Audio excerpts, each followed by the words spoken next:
Hello friends, welcome to Gyansheel education. तो दोस्तों, एक बहुत इंपॉर्टेंट इशू है और इस वीडियो को स्टार्ट करने के पहले मैं आपको ये बता देता हूं कि इस पर्टिकुलर इशू से कितने सारे बच्चे इम्पैक्ट हो रहे हैं जिनको पता ही नहीं है। मैं आपको सबसे पहले एक नंबर देता हूं। देखो, 1 जनवरी से लेकर के 1 अगस्त, अगर आपका बर्थडे इन 2 तारीखों के बीच में आ रहा है या इन 2 तारीखों पे भी आ रहा है, तो आपको इस चीज़ में इफ़ेक्ट होने वाला है। आपका बहुत बड़ा नुकसान हो रहा है जिससे आप अनभिज्ञ हैं, आपको पता ही नहीं है, ठीक है? और मान लीजिए 20 लाख बच्चे एसएससी सीजीएल का फॉर्म इस साल भरते हैं, तो उनमें से लगभग 58% बच्चे ऐसे होंगे जिनको इसका नुकसान उठाना पड़ सकता है।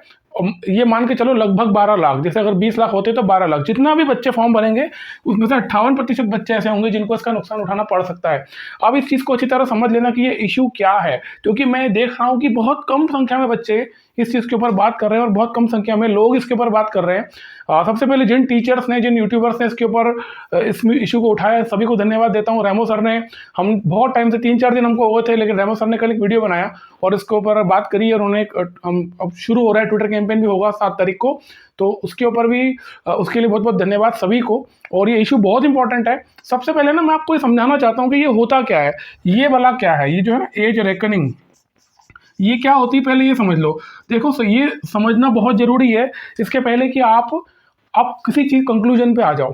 देखो क्या होता है, कभी भी कोई भी एग्ज़ाम होती है, कोई भी कॉम्पिटिटिव एग्ज़ाम होती है, तो कमीशन जो होता है वो अपर एज लिमिट डिसाइड करता है।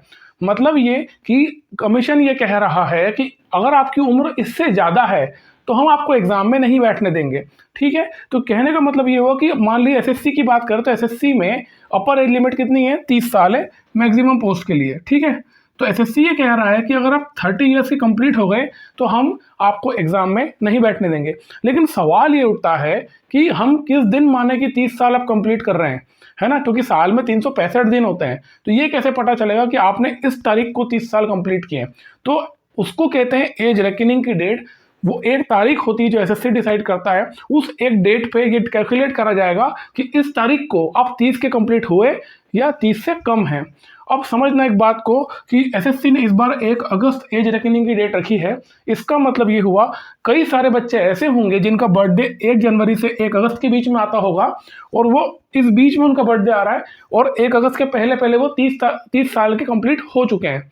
तो ऐसे सारे बच्चे एग्ज़ाम देने से ही बाहर हो गए बिना वजह, जिनको ये उम्मीद थी कि उनका आखिरी अटेम्प्ट है, लेकिन केवल ये तारीख जो है वो 1 जनवरी से 1 अगस्त रखने की वजह से ये बहुत बड़ी संख्या जो कि 58% होती है, ये सारे के सारे बाहर हो गए। मतलब 58% कैसे आए आपको बताता हूँ अभी। देखो, बहुत सारे बच्चे ऐसे जिनको ये लग रहा है कि हमारे तो उम्र अभी 28 साल है ना? हमारे तो अभी 29 साल है, तो हमारे पास में अटेम्प्ट है। जो 28 साल वाले उनको लग रहा हो कि हमारे पास में 2 अटेम्प्ट है। 27 साल वाले उनको लग रहा हो कि हमारे पास में 3 अटेम्प्ट है, क्योंकि फाइनल तो आपकी 30 साल एज लिमिट है। आपकी गलतफहमी है, क्योंकि अगर आपकी उम्र 27 साल है तो आपके पास में 3 नहीं है, अब आपके पास में 2 ही अटेम्प्ट है। वो इसलिए क्योंकि जो एज रेकनिंग की डेट है वो 1 अगस्त है, तो आपका बर्थडे अगर इसके बीच में आ रहा है तो डेफिनेट सी बात है 28 साल का होने के बावजूद जहाँ आपके पास 2 अटेम्प्ट होना चाहिए, वहाँ आपके पास में 1 ही अटेम्प्ट बचा हुआ है। तो कहने का मतलब ये है कि ये इतना बड़ा इशू है जिसको लोग अभी समझ नहीं रहे हैं, जिसके ऊपर बात कोई नहीं कर रहा, लेकिन ये सबको इम्पैक्ट करेगा। आपकी उम्र अगर 25 साल भी है तो आप ये मुगालते में ना रहना कि आपको 5 अटेम्प्ट और मिल रहे हैं। और 25 साल वालों के लिए जो 27 साल वाली जो पोस्ट है, जितनी भी टीए हो गया, ऑडिटर हो गया, उसके लिए उनको लग रहा है कि हमारे पास में 2 साल बचे हुए हैं। वो 2 साल नहीं भैया, वो 1 ही साल रहेगा, क्योंकि जो एज रेकनिंग की डेट है वो बहुत आगे खसक गई है।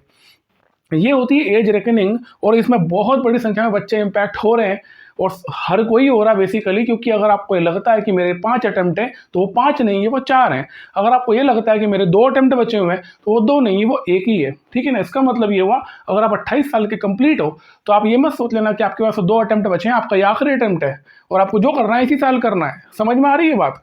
तो ये बहुत बड़ा इशू है जिसके ऊपर बहुत कम बच्चे बात कर रहे हैं। बहुत कम बच्चे से इन्फ्लुएंस अपने आप को ये मान रहे हैं कि हमको कोई फ़र्क नहीं पड़ रहा है, क्योंकि हमारे पास तो अटेम्प्ट है, हमारा तो फॉर्म सबमिट हो रहा है। तो ऐसा बिल्कुल नहीं है, ठीक है?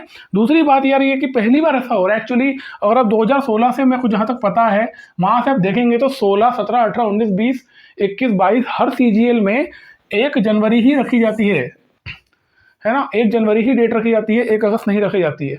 तो ये इस बार पता नहीं क्यों ऐसा एसएससी ने किया है, और चलिए कोई बात नहीं, कर लिया तो कोई दिक्कत नहीं है लेकिन क्योंकि बड़ी संख्या में बच्चों को इम्पैक्ट हो रहा है, और 2016 में भी एक बार ऐसा हो चुका है जब एसएससी ने ऐसा किया था और एसएससी ने अपना नोटिस वापस निकाल करके 1 अगस्त को 1 जनवरी किया था।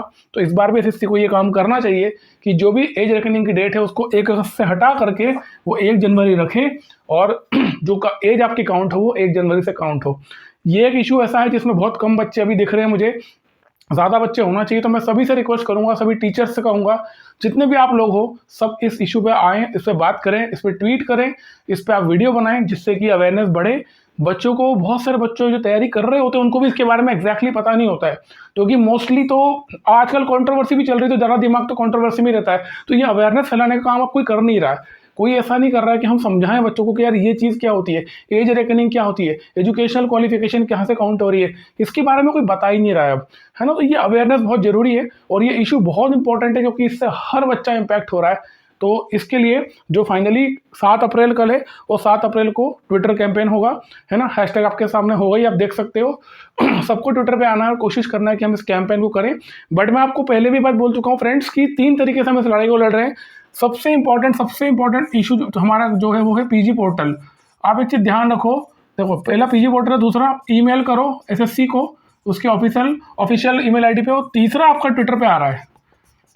अब एक चीज़ आप समझना दोस्तों कि जो ट्विटर है ना, ये प्राइवेट कंपनी है, ठीक है। इसकी इतनी क्रेडिबिलिटी नहीं है जितनी ये पीजी पोर्टल की है, क्योंकि ये सरकारी प्लेटफॉर्म है, और आप सरकार से बात कर रहे हो, तो सरकार से जब आप बातचीत करते हो, उसको कुछ बताना चाहते हो, तो ज़्यादा बेहतर है कि आप उसके सरकारी प्लेटफॉर्म से थ्रू बात करो, वो ज़्यादा इफेक्टिव होता है। जैसे ट्विटर से आप करोगे ना, तो ट्विटर में बेसिकली ट्विटर बदनाम भी बहुत हो चुका है। सबको ये पता है कि ट्विटर पे डेली कुछ ना कुछ ट्रेंड कर रहा होता है, जो कि कोई ग्रुप बना करके ट्रेंड करवाता है। हालांकि ऐसा नहीं कि इस पर इन्फ्लुएंस नहीं होता, लेकिन ट्विटर की इतनी क्रेडिबिलिटी नहीं है। मतलब हमारा पर्पस कोई लड़ना नहीं है किसी से, हमारा पर्पस ये कि हमारी बात हमको सरकार तक पहुंचानी है, एसएससी तक पहुंचानी है, तो उसके लिए हमको सबसे ऑथेंटिक प्लेटफॉर्म को ही लेके चलना पड़ेगा।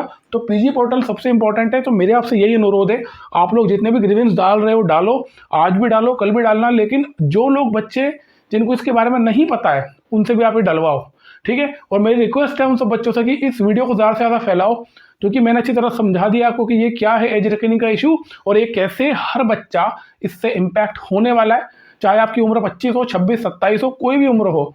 अभी सीएचएसएल का नोटिफिकेशन आएगा, एमटीएस का आएगा, सीपीओ का आएगा, हर जगह प्रॉब्लम आने वाली है। सीपीओ की जो एज लिमिट होती है 25 साल होती है ना। दिल्ली पुलिस ऐसा ही, अब 25 साल में भैया बच्चा ग्रेजुएशन 21-22 में कर रहा है, उसके पास ले दे के 3 अटेम्प्ट होते हैं। अब 3 अटेम्प्ट में मान लो आपने ये प्रॉब्लम क्रिएट कर दी, तो उसके तो 3 से 2 हो गए, जिसके 2 उसके 1 हो गया, है ना। तो ये हर जगह प्रॉब्लम आने वाली है, इसका हमको सॉल्यूशन अभी निकालना है। इसलिए आप जितना हो सके इस वीडियो को फैलाओ, अपने स्टेटस पे डालो, व्हाट्सएप के स्टेटस पे डालो, और अलग अलग जो भी आपको लगता है जहाँ पर प्लेटफॉर्म में कोई टीचर्स हैं या यूट्यूबर्स हैं उनके कमेंट्स में जा करके आप इसके लिंक डालो, क्योंकि अगर आप इस चीज़ को फैलाओगे तभी बच्चा समझ पाएगा, और तभी हम इसकी ज़्यादा नंबर में जब कोई प्रॉब्लम दिखाएंगे ना, तभी जा करके सोल्यूशन इसका आसानी से निकल पाएगा। मैं आपको एक चीज़ विश्वास से बोल रहा हूँ कि ये प्रॉब्लम का सॉल्यूशन 100% हम निकालेंगे, हम 100% ये काम करके दिखाएंगे। हम 4 दिन से कर रहे हैं, देखो टीचर्स कोई नहीं आए थे, केवल रेमो सर कर आए, इसके अलावा 4 दिन से कोई पूछने वाला नहीं था, देखने वाला नहीं था। तो चिंता मत करो, सब आएंगे अभी चल के। जिस दिन तुमने भीड़ इकट्ठी करना कर ली, उस दिन सब चल के आएंगे, है ना। तो हमको करना क्या है, मैं एस्पिरेंट से बात कर रहा हूँ, आप लोग इकट्ठा हो, नंबर ज़्यादा करो यार। अपन ने ग्रुप बने हुए, शायद 2 ग्रुप हैं, उसमें कुल मिलाकर के 2000 बच्चे नहीं हो रहे, जबकि मेरे हिसाब से 40 से 50 हज़ार बच्चे होना चाहिए। इसमें 40-50 हज़ार बच्चे कम से कम होना चाहिए जो इससे इफेक्ट हो रहे हैं, जिनका अटेम्प्ट चला गया लास्ट वाला, पर वो बच्चे कहाँ हैं, इसका मतलब हम बात पहुँचा नहीं पा रहे हैं, ठीक है। तो तरीका उसका क्या है कि यार जैसे ये वीडियो मैं बना रहा हूँ, सबको बता रहा हूँ, समझा दिया, इसको आप ज़्यादा से ज़्यादा फैलाओ। जितना ज़्यादा बच्चों को देखने को मिलेगा उतने वो समझ पाएंगे कि हाँ कोई हमारे लिए बात कर रहा है, कोई प्रॉब्लम जो रेस कर रहा है, और ये जेन्युइन प्रॉब्लम है जिससे हमको लड़ना है और उसको खत्म करना है, ठीक है। कोई बहुत बड़ी बात नहीं, देखो यार एसएससी को सुना देंगे, समझा देंगे, एसएससी कर लेगा, एसएससी बहुत दयालु है, ऐसा कुछ नहीं कि वो बात सुनता नहीं है। बट बात यही है कि वहाँ तक बात तो पहुँचे, हम पहुँचाएं कैसे, उनके पास वैसे ही बहुत सारे काम है, ठीक है। तो आपसे यही उम्मीद करता हूँ कि ये मत सोच लेना कि बहुत कम बच्चे हैं। अगर आप ऐसे हिसाब लगाओगे तो हर वो बच्चा जो 1 जनवरी से 1 अगस्त के बीच में पैदा हुआ है, उसके साथ ही प्रॉब्लम आएगी, उसका एक अटेम्प्ट जाने वाला है, उसकी ज़िंदगी से एक अटेम्प्ट कम हो गया, ठीक है। तो कोशिश करो ये बात जाए सब तक सबको इसका मौका मिले जानने का, और हर कोई इसमें अवेयरनेस फैलाए और आगे बढ़े, ठीक है। तो मिलते हैं कल ट्विटर पे 11 बजे, कैंपेन चलाएंगे बढ़िया ताकत लगा करके और नंबर 1 पर ट्रेंड करवाएंगे। मिलते हैं अगले वीडियो में। Thank you so much. जय हिंद।